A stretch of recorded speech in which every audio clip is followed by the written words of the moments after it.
요즘 남편이 숨이 차다며 밤마다 기침을 해댑니다. 의사는 폐렴에 심장이 약해진 탓도 있다고 하더군요.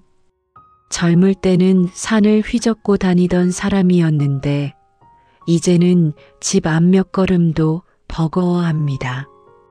그런데요, 이런 상황에서 가장 힘든 사람은 어쩌면 저보다 며느리 선희일지도 모릅니다. 자기 일도 바쁜데 시아버지가 숨을 몰아쉬는 소리만 들리면 한밤중에도 달려옵니다.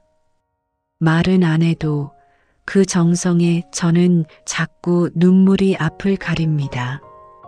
이제 우리 집에 찾아온 변화를 조심스레 꺼내보려 합니다.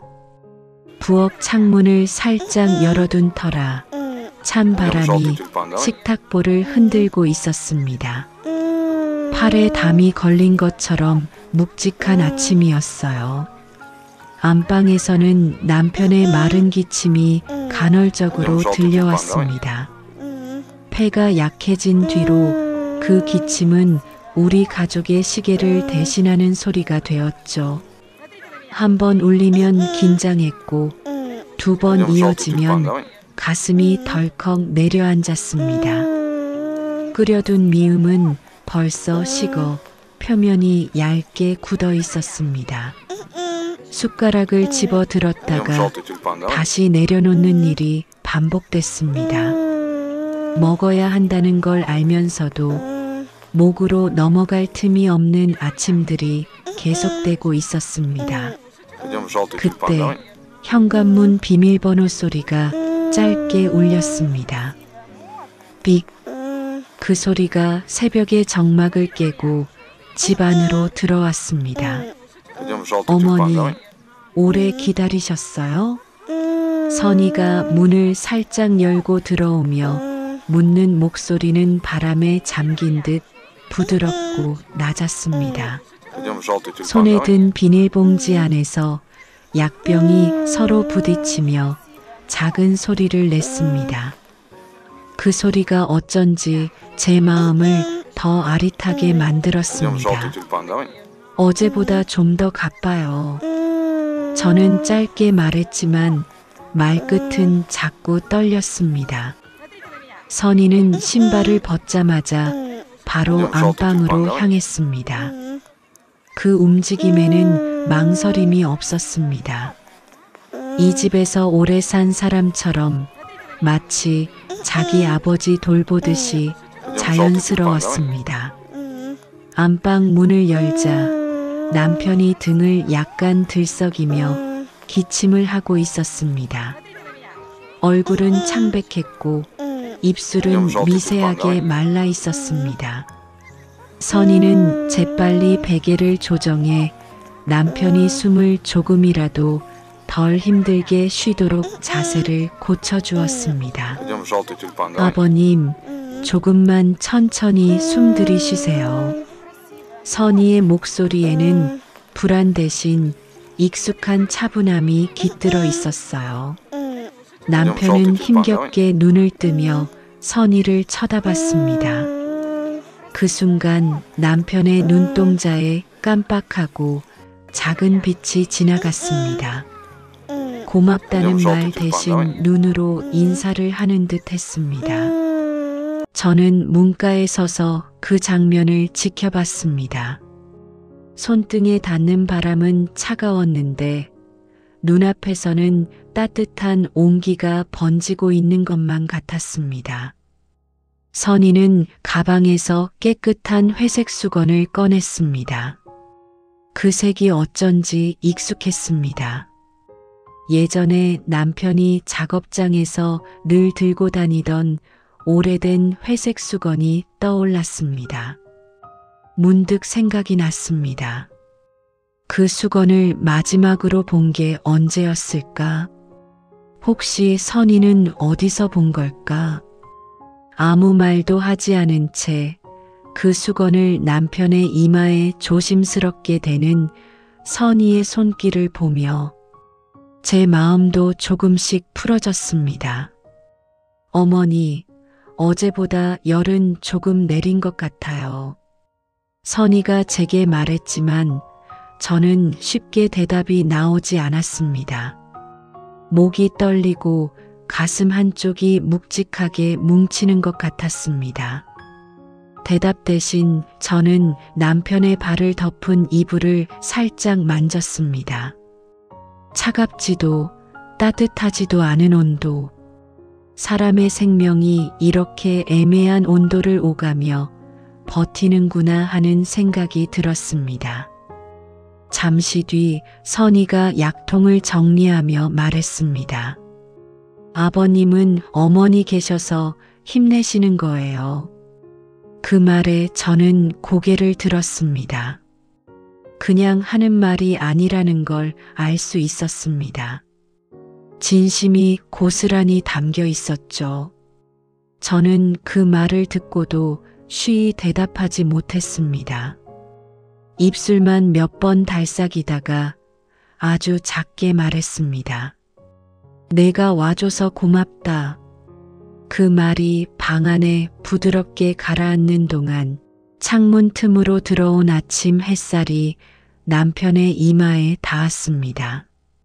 그 빛은 아주 약했지만 며느리의 손끝과 겹쳐지며 우리 집을 아주 천천히 다시 따뜻하게 데우고 있었습니다.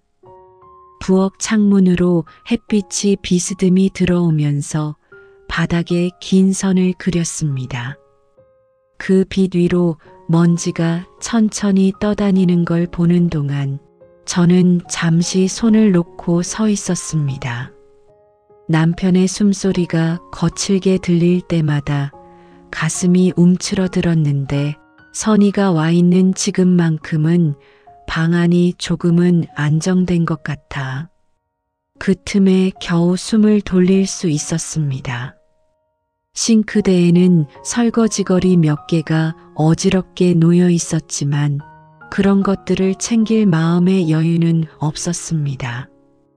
끓여둔 물로 2잔 분량의 차를 만들까 고민했지만 결국 한 잔만 내려놓고 손을 수건에 습관적으로 닦았습니다. 여전히 손가락 끝은 차갑더군요. 안방으로 들어가려다 문 앞에서 멈춰 섰습니다. 문 너머로 들리는 선희의 낮은 목소리가 제 마음을 괜히 흔들었기 때문입니다. 남편에게 약을 먹이는 듯한 어투, 숨을 천천히 들이쉬라며 달래는 말.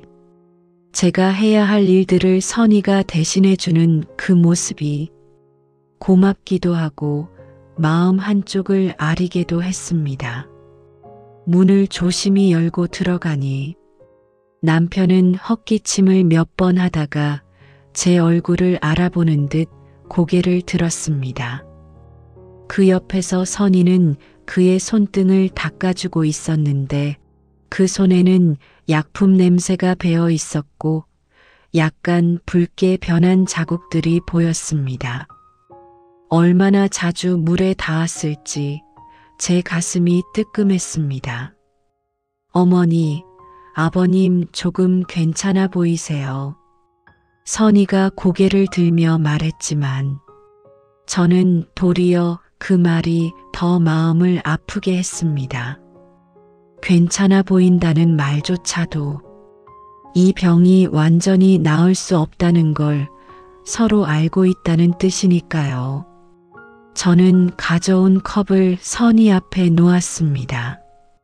따뜻할 때 한 모금 마셔. 밤새 잠도 못 잤을 텐데. 이 말이 입 밖으로 나오는데 왜 그렇게 오래 걸렸는지 저 스스로도 알 수 없었습니다. 감사해요, 어머니. 선희의 목소리가 방 안을 가볍게 스쳤습니다. 그 말은 짧았지만 마치 오랫동안 멈춰있던 무언가가 미세하게 움직이는 듯한 느낌이 들었습니다. 남편은 음악이 듣고 싶다는 듯 손가락을 가볍게 움직였고 저는 선희에게 눈짓했습니다. 선희는 핸드폰을 꺼내 오래된 트로트를 조용히 틀었습니다. 익숙한 가락이 흐르자 남편의 숨소리가 아주 조금은 부드러워졌습니다. 그 미세한 변화마저 제 눈에는 크게 느껴졌습니다. 저는 남편의 발등 위에 얹힌 이불을 살짝 펴주며 좁은 손목뼈를 한번 만졌습니다. 손목에 닿은 온도는 낮았고 그 온도 하나에 여러 해의 세월과 앞으로의 남은 시간이 머릿속에서 뒤섞였습니다. 선희는 조용히 남편의 이마를 다시 닦기 위해 깨끗하게 세탁된 회색 수건을 들었습니다. 그 수건이 살갗에 닿을 때 남편이 아주 약하게 눈을 떴습니다. 그 눈빛 속에서 저는 한 가지를 느꼈습니다. 남편은 아무리 힘들어도 선희의 손길만은 여전히 편안해한다는 거였습니다. 어머니, 이따가 아버님 약 드시고 조금 주무시면 잠깐 밖에 바람 쐬다 오세요. 선희가 말하자 저는 말없이 고개를 저었습니다. 남편을 두고 나가는 게 피곤해서가 아니라 그 말이 너무 고마워서였습니다. 고마운데 그 고마움을 말로 꺼낼 자신이 없었습니다.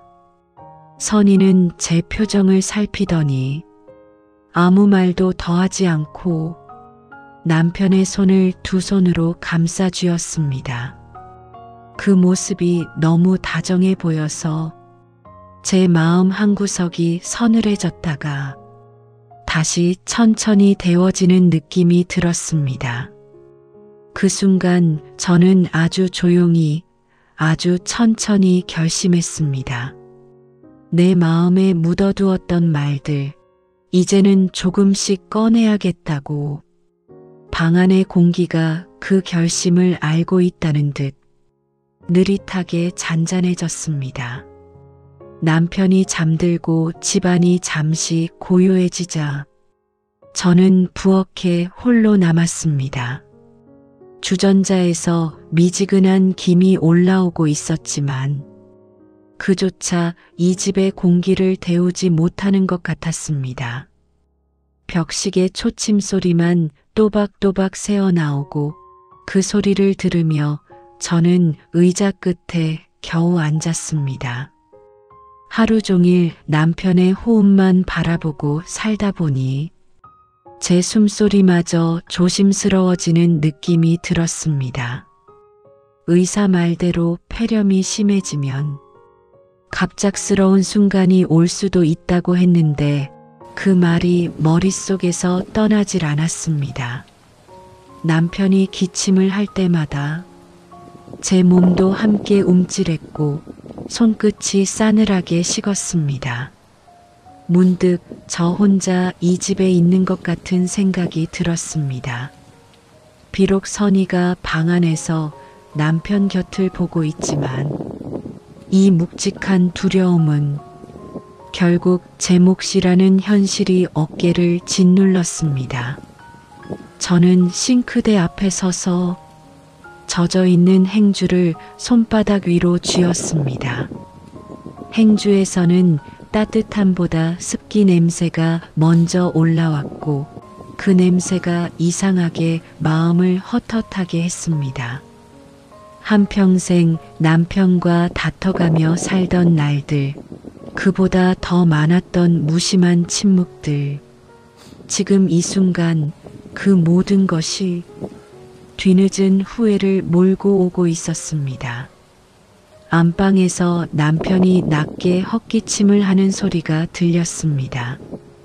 그 소리는 오래된 목재가 삐걱거리는 듯한 기운 없이 부서지는 음이었습니다. 저는 걸음을 멈추고 그 소리만 듣고 있었습니다. 금방이라도 숨이 막힐까봐 혹시 지금 내가 자리를 비운 사이 상황이 더 나빠지는 건 아닐까봐 가슴이 떨렸습니다. 이런 불안은 누구에게 털어놓을 수도 없었습니다. 아들에게 말해봤자 회사 때문에 바쁘다며 미안함을 반복할 게 뻔했고, 친구들에게는 남편 건강 걱정이 또 다른 걱정거리만 안길 뿐이었습니다.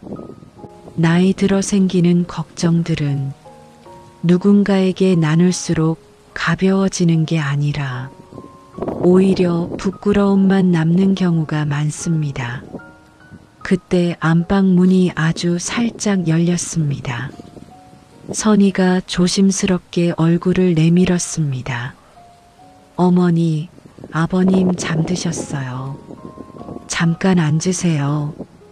너무 긴장하신 것 같아요. 그 말을 들었는데도 제 다리는 쉽게 움직이지 않았습니다.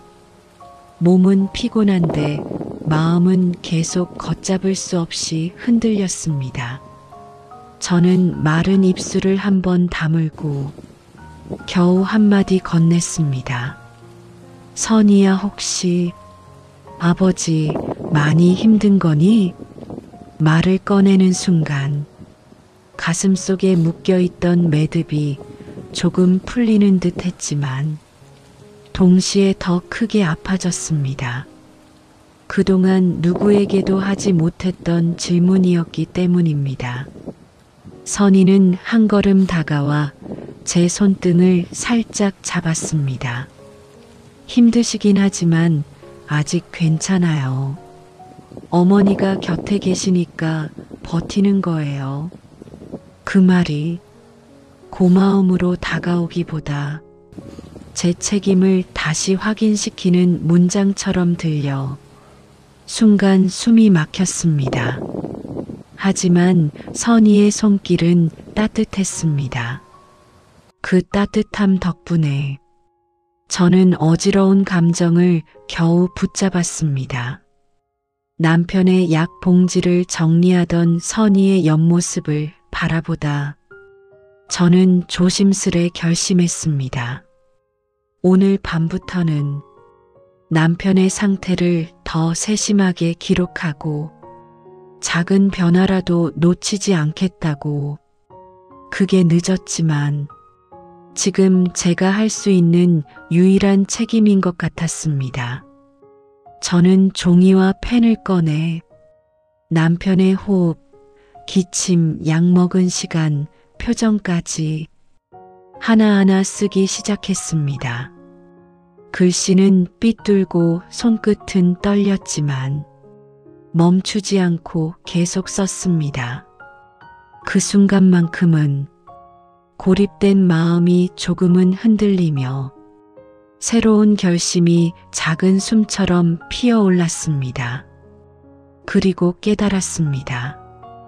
이 기록은 남편을 위한 것이 아니라 어쩌면 남은 시간을 두려워하는 저 자신을 위한 것이라는 걸.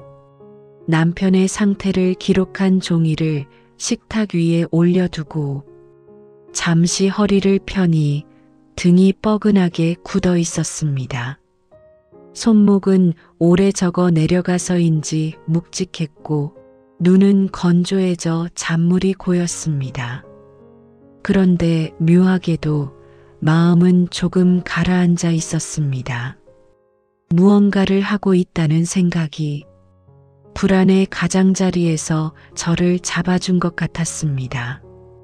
방 안에서는 선희가 남편의 이불을 다시 정리하는 소리, 약병을 정리해 놓는 작은 바스락 소리가 들렸습니다.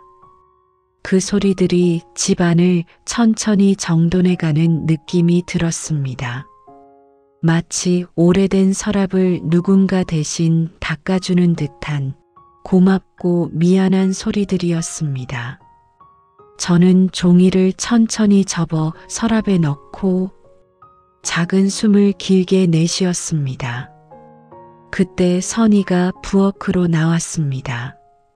손에는 방금 빨아온 듯 젖은 회색 수건이 들려 있었는데 물기가 조금씩 떨어져 바닥에 맺혔습니다. 그 흔적들이 발끝에 닿아 현실로 돌아와야 한다는 신호처럼 느껴졌습니다. 어머니, 제가 미음 조금 더 끓일까요? 선희가 물었습니다. 목소리는 낮고 차분했지만 눈가엔 오래된 피곤함이 진하게 스며 있었습니다. 아니야, 내가 할게.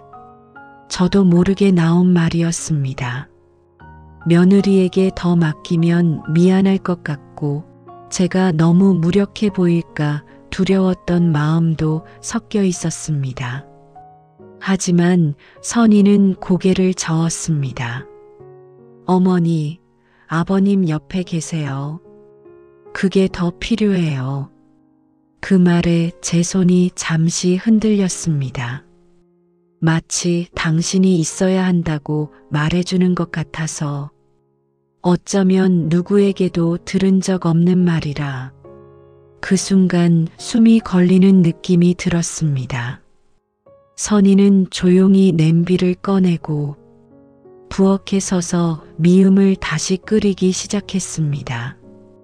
젓는 모습이 서툴지도 않고 오래 해본 사람처럼 일정한 동작을 유지하고 있었는데 그 모습이 이상하게도 저 혼자만이 짊어지고 있다고 생각했던 이 무거운 하루를 조금씩 가볍게 만들어주는 것 같았습니다. 저는 선희의 옆모습을 바라보다 조심스럽게 입을 열었습니다. 선희야, 너 힘들지 않니? 아버지를 이렇게 자주 보러 오는 거 그동안 마음에만 묻어두었던 말을 꺼내는데 오래 걸렸습니다. 말끝이 흔들려 이게 진심인지 염려인지 저 스스로도 헷갈릴 정도였습니다. 선희는 젓던 숟가락을 잠시 멈추고 부드럽게 웃었습니다. 힘들죠. 근데 어머니도 혼자 계실까봐 그게 더 걱정이었어요. 그 말에 저는 잠시 말을 잃었습니다. 혼자라서 걱정됐다니. 그 한마디에 어깨에 얹혀있던 무게가 조금 내려앉는 듯 했습니다. 그리고 선희가 천천히 말을 이었습니다. 아버님이 제가 오면 조금 더 편안해 하시잖아요. 그거 보면 힘든 것도 좀 잊혀요. 저는 그 말을 듣고 눈가가 뜨겁게 차올랐습니다. 남편이 선희를 볼 때 숨소리가 조금 부드러워지는 걸 저도 알고 있었지만 그 사실을 선희의 입에서 듣는 건 또 다른 의미였습니다. 고맙다, 선희야. 제 목소리는 거의 속삭임에 가까웠습니다. 말을 내뱉는 순간 마치 오랫동안 닫혀있던 무언가가 조용히 열리는 느낌이 들었습니다. 선희는 미음을 그릇에 옮기고 작게 대답했습니다. 아버님이 좋아하셨던 거니까요. 조금이라도 드시면 좋겠어요. 그릇에서 올라오는 따뜻한 김이 집안 공기와 섞이며 서늘했던 부엌을 조용히 데웠습니다. 김 사이로 보이는 선희의 얼굴은 피곤해 보였지만 어딘가 단단했습니다. 저는 선희가 그릇을 들고 안방으로 향하는 모습을 보며 조용히 깨달았습니다. 이 집에서 남편을 버티게 하는 게 나 혼자라고 생각해왔지만 사실은 아니었다는 걸, 오늘만큼은 내가 혼자가 아니라는 걸 조금 믿어보고 싶다는 마음이 아주 작은 숨처럼 가만히 올라왔습니다. 그리고 그 마음은 선이라는 의외의 동반자 덕분에 조금씩 모양을 갖춰가고 있었습니다. 남편에게 미움을 먹이고 난 뒤 방 안에 잔잔한 숨소리만 남았습니다. 저는 베개 높이를 다시 맞추고 남편의 손등을 천천히 쓸어내렸습니다. 손끝이 조금씩 차가워지는 느낌이 들 때마다 가슴이 한 번씩 움찔하며 내려앉았습니다. 선희는 방 한켠에서 이불을 개고 있었는데 그 손놀림은 말없이 차분했습니다. 가끔씩 남편이 작은 기침을 하면 그 소리에 반응하듯 선희의 시선이 바로 남편에게로 갔습니다. 마치 숨소리 하나 놓치지 않겠다는 듯한 자세로요. 남편이 다시 잠든 걸 확인하고 선희는 조용히 회색 수건을 들고 나갔습니다. 저도 뒤따라 부엌으로 향했습니다. 선희가 그 수건을 정성스럽게 빨아 싱크대에 널어두는 모습을 보고 문득 마음속에서 오래전 기억 한 자락이 스쳤습니다. 남편이 젊었을 때 그 수건을 허리에 차고 다니며 현장에서 땀을 훔치던 모습, 어쩐지 그 냄새가 떠오를 것만 같아 제 발걸음이 멈췄습니다. 선희야. 제가 부르자 선희가 고개를 들었습니다. 그 수건 어디서 난 거니? 말을 꺼내고 나니 제가 생각한 것보다 훨씬 더 떨리는 목소리였습니다. 선희는 수건을 조심스럽게 개며 말했습니다. 아버님 방 서랍에서 찾았어요. 예전에 많이 쓰셨던 것 같아서 그걸 쓰면 더 편안할 것 같더라고요. 저는 잠시 말을 잃었습니다. 남편이 아끼던 수건. 세월의 발에서 회색이 되었지만 그 수건엔 남편의 젊은 날 우리 가족의 치열했던 시간이 담겨 있었습니다. 그걸 내가 왜 챙기는 거니? 제가 묻자 선희는 한숨처럼 고요한 미소를 지었습니다. 아버님이 예전에 그 수건 이야기 한 번 하셨어요. 순간 시간이 멈춘 듯 했습니다. 언제? 제 목소리가 갈라졌습니다. 작년에요. 처음으로 폐가 안 좋다고 하셨을 때 어머니 걱정시킬까봐 말 못하겠다고 하시면서 그 수건을 꼭 쥐고 계시더라고요. 저는 그 자리에 그대로 굳어버렸습니다. 남편이 아팠다는 걸 선희는 알고 있었는데 저는 전혀 몰랐던 겁니다. 그 사실이 가슴을 후벼 파는 것처럼 아팠습니다. 왜 나한테 말하지 않았니? 그 말은 선희에게 향했지만 사실은 제 자신에게 묻는 말이었습니다. 내가 몰랐던 시간들, 멈춰있던 마음들, 지나왔던 무심함들이 한꺼번에 밀려들어 숨이 가빠졌습니다. 선희는 제 눈을 조용히 바라보았습니다. 도망가지도 변명하지도 않은 눈빛이었습니다. 어머니, 아버님이 원하지 않으셨어요. 어머니 걱정할까봐 그 얘기만 하셨거든요. 걱정한다는 말이 어쩌면 세상에서 가장 단순한 말일 텐데 그 말이 이렇게 무겁게 들린 건 처음이었습니다. 남편이 제게 말하지 못한 이유가 나를 사랑해서인지 내가 감당 못할 거라 생각해서인지 그 구분이 더 아프게 다가왔습니다. 저는 부엌 의자에 천천히 앉았습니다.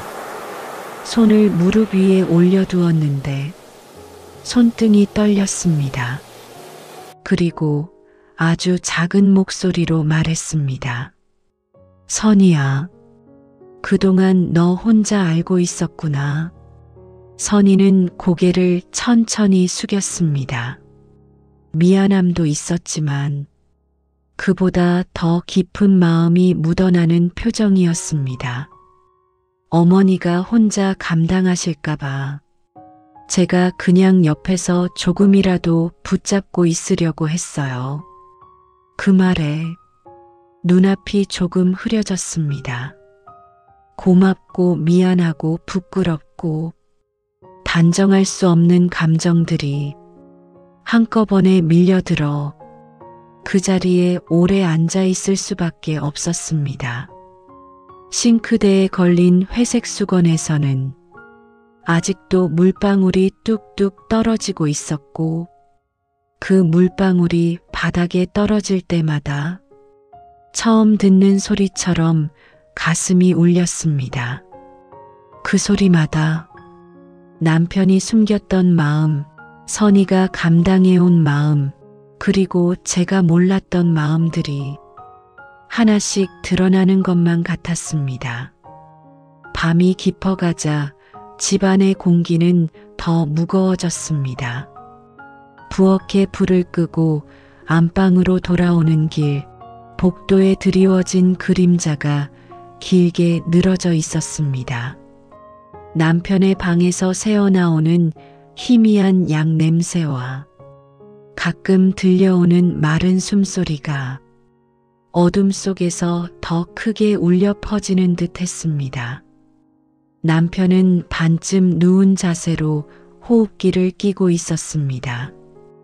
호흡이 불규칙하게 흔들릴 때마다 기계가 작은 소리를 냈고 그 소리 하나하나에 저는 가슴을 누군가 움켜잡듯 조여왔습니다. 저는 조심스레 그의 이마에 손을 올렸습니다. 습기가 거의 빠진 따뜻함, 그 온도가 이상하게도 더 불안했습니다. 어제보다 더 약해 보인다. 그 생각이 머리를 스쳤습니다. 하지만 입 밖으로 꺼내는 순간 그 말이 현실이 되어버릴 것 같아 입술을 꼭 깨물었습니다. 옆에 앉아있는 선희는 남편의 호흡에 맞춰 조용히 이불을 펴고 있었습니다. 선희의 손끝에서도 힘이 빠져 있는 게 느껴졌습니다. 아마 하루 종일 버틴 마음이 밤이 되니 더 깊은 피로로 내려앉은 거겠죠. 남편이 작은 기침을 하더니 입술이 미세하게 파르르 떨렸습니다. 저는 그 모습을 보자마자 바로 그의 손을 잡았습니다. 남편의 손가락이 제 손을 약하게 누르듯 움직였습니다. 그 힘이 너무 약해 마치 종이장 한 장을 잡힌 듯한 느낌이었습니다. 여기 있어. 저도 모르게 나온 말이었습니다. 남편에게 하는 말인지 아니면 스스로를 붙잡기 위한 말인지 알 수가 없었습니다. 그 순간 선희가 남편 옆으로 더 다가왔습니다. 회색 수건을 들고 남편의 입가를 닦아내는데 그 동작이 더디고 조심스럽고 무언가를 애써 억누르는 듯 보였습니다. 남편은 수건이 닿는 감촉을 느낀 듯 눈을 천천히 떴습니다. 그리고 아주 잠시 선희를 바라보다가 제 쪽으로 시선을 옮겼습니다. 그 눈빛은 말 대신 남아있는 힘을 전부 끌어모아 표현하는 듯 했습니다. 마치 미안하다는 말 같기도 하고 고맙다는 말 같기도 하고 조금 더 같이 있고 싶다는 마음 같기도 했습니다. 그 눈빛을 보는 순간 제 속이 오래 참아왔던 감정들이 한꺼번에 밀려와 울컥 올라오는 걸 억지로 참았지만 눈물이 눈가에 금세 맺혔습니다. 아버님, 선희가 작은 목소리로 부르자 남편은 조금 더 천천히 눈을 깜빡였습니다. 그 하나하나가 남은 힘을 다 쓰는 듯 했습니다. 저는 조금 떨어진 자리에서 남편을 바라보고 있던 선희를 살짝 봤습니다. 그때 그녀의 눈가가 붉게 물들어 있었습니다. 하지만 선희는 울음을 참는 대신 남편의 손을 잡은 제 손 위에 조용히 자기 손을 겹쳐 올렸습니다. 세 사람의 손이 따뜻한지 차가운지 구분하기 어려울 만큼 느리게 약하게 서로 닿아 있었습니다. 방 안은 아주 잠잠했습니다. 밖에서는 바람이 벽을 스치는 소리가 들리고 호흡기는 일정한 박자로 움직였습니다. 그 규칙적인 소리가 남편이 아직 여기 있다는 신호 같아 저는 그 소리에 매달리듯 귀를 기울였습니다. 하지만 남편의 숨은 조금씩 더 얕아지고 있었습니다.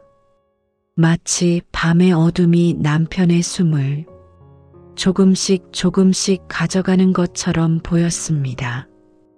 그 숨소리 사이사이로 저는 문득 깨달았습니다. 이 사람과 보낼 시간이 이제 정말 얼마 남지 않았구나. 그 현실을 직면하는 순간 몸이 떨리고 손에서 힘이 빠졌습니다. 그리고 제가 붙잡고 있던 남편의 손은 점점 더 가벼워졌습니다. 바로 그때 선희가 작은 목소리로 말했습니다. 어머니, 오늘 밤은 저희 둘이 같이 지켜요. 혼자 감당하지 마세요. 그 말이 방 안의 어둠 속에서 가장 따뜻하게 들렸습니다. 저는 고개도 들지 못한 채 그저 조용히 눈을 감았습니다. 눈을 감으니 남편의 숨소리와 선희의 조용한 숨결만이 집안을 채우고 있었습니다.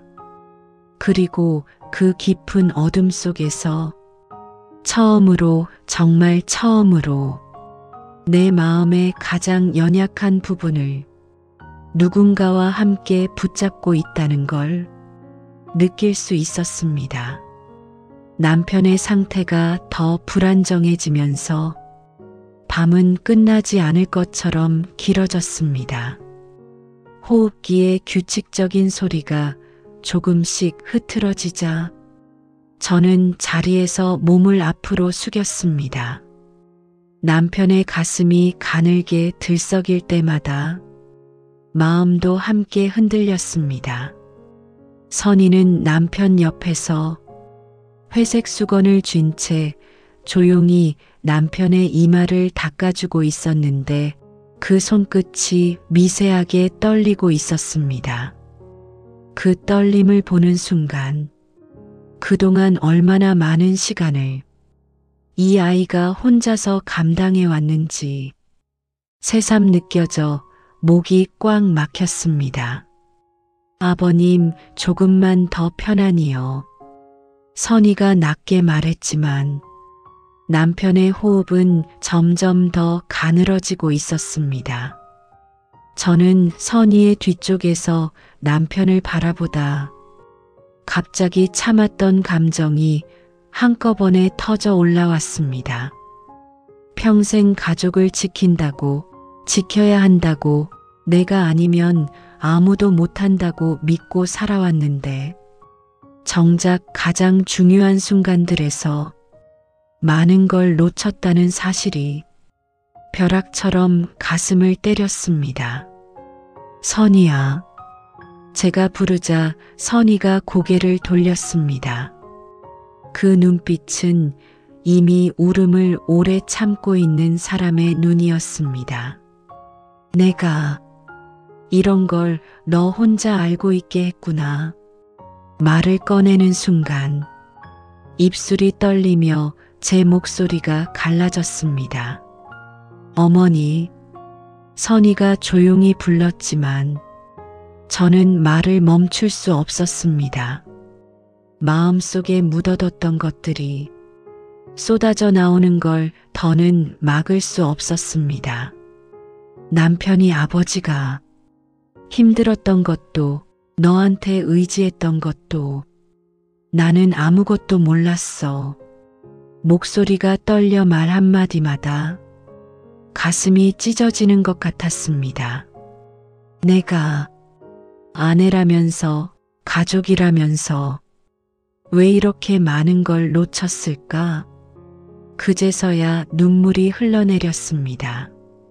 참으려고 고개를 숙였지만 눈물이 제 무릎 위로 뚝뚝 떨어졌습니다. 그 순간 선희가 제 손을 꽉 잡았습니다. 작고 단단한 힘이 제 손끝에서 심장까지 전해졌습니다. 어머니, 그런 말하지 마세요.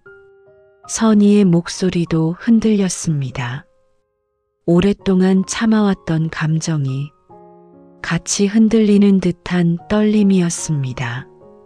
아버님은 어머니를 제일 먼저 찾으셨어요. 힘들어도 숨이 가빠도 항상 어머니 이름을 먼저 부르셨어요. 그 말에 저는 고개를 들 수 없었습니다. 남편이 나를 불렀다고? 그 힘겨운 순간들에 내가 없는 앞에서 저는 그걸 볼 때마다 마음이 아팠어요. 어머니가 아시면 얼마나 힘드실까 싶어서. 선희의 말이 끝나자 그제야 모든 게 이해됐습니다. 선희가 왜 말하지 않았는지, 왜 혼자서 감당하려 했는지, 왜 회색 수건을 그렇게 소중히 다뤘는지, 그 모든 이유가 저를 향한 배려였다는 걸 늦게야 깨닫게 됐습니다. 남편은 여전히 가늘게 숨을 쉬고 있었고 그 모습이 더 아프게 다가왔습니다. 저는 남편의 손등을 감싸며 조용히 말했습니다. 여보, 미안해. 그 말은 너무 늦게 찾아온 고백이었지만 그 순간만큼은 제 진심이 가장 맨몸으로 드러난 말이었습니다. 남편의 손가락이 아주 미세하게 움직였습니다. 그 움직임 하나가 마치 괜찮다고 말하는 것처럼 느껴졌습니다. 바로 옆에서 선희도 조용히 눈물을 훔쳤습니다. 그제야 우리 셋이 같은 방에서 각자의 상처와 후회와 사랑을 처음으로 함께 마주하고 있다는 느낌이 들었습니다. 남편의 숨소리가 다시 단조로워지자 방 안의 공기가 아주 천천히 가라앉았습니다. 울음과 침묵 사이의 공간이 서로의 진심을 조금씩 이어준 것 같았습니다. 저는 선희의 손을 다시 잡으며 작게 말했습니다. 선희야, 정말 고맙다. 그 말은 내 평생에서 가장 늦은 고백이었고 가장 진한 감사였습니다. 그리고 우리는 남편의 조용한 숨결 사이에서 처음이자 아마 마지막 일, 진심의 밤을 함께 버티고 있었습니다. 남편의 마지막 밤은 유난히 조용했습니다. 밖에서는 바람이 나뭇가지를 스치는 소리가 들렸고 안방 안은 약한 숨과 호흡기 소리가 가늘게 이어지고 있었습니다. 새벽이 가까워질수록 남편의 호흡은 더 일정해졌고 그러다가 아주 천천히 마지막 숨을 남기고 멈췄습니다. 그 순간 방 안의 공기가 아주 작게 흔들리는 듯 했습니다. 빛도 소리도 시간도 잠시 멈춰버린 것 같았습니다. 저와 선희는 남편의 손을 양쪽에서 잡고 있었는데 그 손이 이제는 더 이상 우리 손을 되잡아주지 않았습니다. 저는 고개를 숙여 남편의 손등에 얼굴을 묻었습니다. 뜨겁지도 차갑지도 않은 중간쯤의 온도가 그 사람의 마지막 온도였습니다. 얼마나 시간이 흘렀는지 모릅니다. 눈물인지 숨인지 모를 뜨거운 것이 계속 쏟아져 제 손등을 적시고 있었습니다. 그때 선희가 제 어깨를 조심스럽게 감싸 안았습니다. 둘 다 아무 말도 하지 않았지만 그 침묵 자체가 그 어떤 위로보다 컸습니다. 장례를 치르는 동안 흐린 날이 계속되다가 남편을 보내는 마지막 날, 기적처럼 햇빛이 들었습니다. 햇빛이 따뜻하게 유리문 틈을 비추는데 그 빛 속에서 남편의 미소가 문득 떠오르는 듯 했습니다. 바람이 불어 제 치맛자락이 살짝 흔들렸고 그 흔들림이 가슴 한쪽을 조용히 건드렸습니다. 장지에서 돌아오는 차 안은 유난히 조용했습니다. 창밖으로 스쳐 지나가는 풍경들이 한 장 한 장 오래된 사진처럼 느껴졌습니다. 집에 도착하자 안방의 문이 살짝 열려 있었고 남편이 누워있던 자리는 텅 비어 있었습니다. 그 빈자리에서 아직도 남편의 마지막 숨이 가라앉지 않은 듯 느껴졌습니다. 저는 조심스럽게 남편의 베개를 만졌습니다. 그리고 베개 옆에 놓여 있는 회색 수건이 눈에 들어왔습니다. 선희가 깨끗하게 빨아 널어둔 그 수건. 빛이 살짝 스치자 빛바랜 가장자리가 은은하게 반짝였습니다. 그 수건을 손에 들자 남편의 오래된 땀 냄새 대신 비누 향이 아주 희미하게 남아 있었습니다. 그리고 그 순간 남편이 평생 지켜왔던 삶의 냄새가 제 가슴 안에서 천천히 피어올랐습니다. 어머니, 뒤에서 선희가 조심스레 불렀습니다. 저는 돌아보지 못한 채 수건만 꼭 쥐고 서 있었습니다. 아버님, 좋은 곳 가셨을 거예요.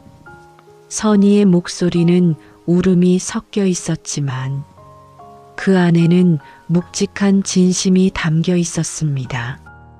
저는 겨우 고개를 돌려 선희를 바라보았습니다.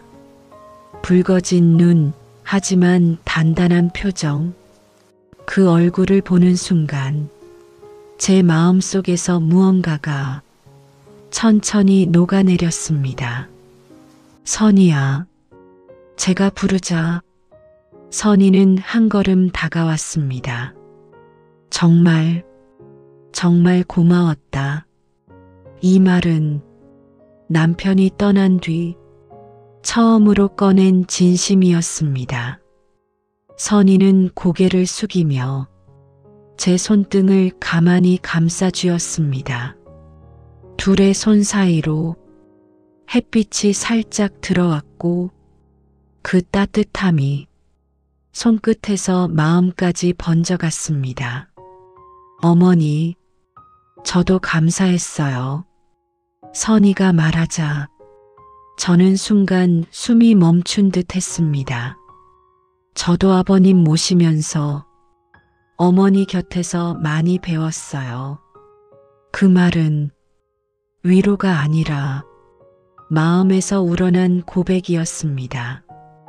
저는 선희의 손을 더 꼭 잡았습니다. 마치 남편의 온기를 서로 붙잡고 있는 것처럼요. 방 안은 여전히 조용했지만 그 조용함 속에서 이상하게도 따뜻한 기운이 돌았습니다.